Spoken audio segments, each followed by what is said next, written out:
My name is Ariel Poirier, and I'm a fish and wildlife biologist with the U.S. Fish and Wildlife Service, and I volunteered this weekend to be a shorebird steward. So there's horseshoe crabs coming in, and they're spawning, which means they're mating. The females deposit their eggs, and then the males are attached onto the back, and they're usually smaller than the females, and then they spray their sperm and fertilize the eggs. So it's super important for migration. It's important for the red knot specifically. It migrates from the tip of South America and then goes to Canada. This is the stopover point, and they actually gain 2 times their weight eating the eggs of the horseshoe crabs.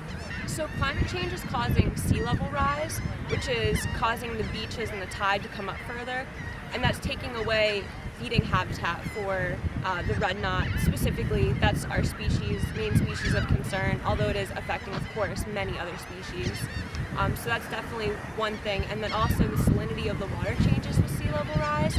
So we just make sure that people stay behind the symbolic fencing. We don't want to have people going beyond there because they can scare the birds, which will expend their energy that they're trying to store for the rest of their migration to Canada.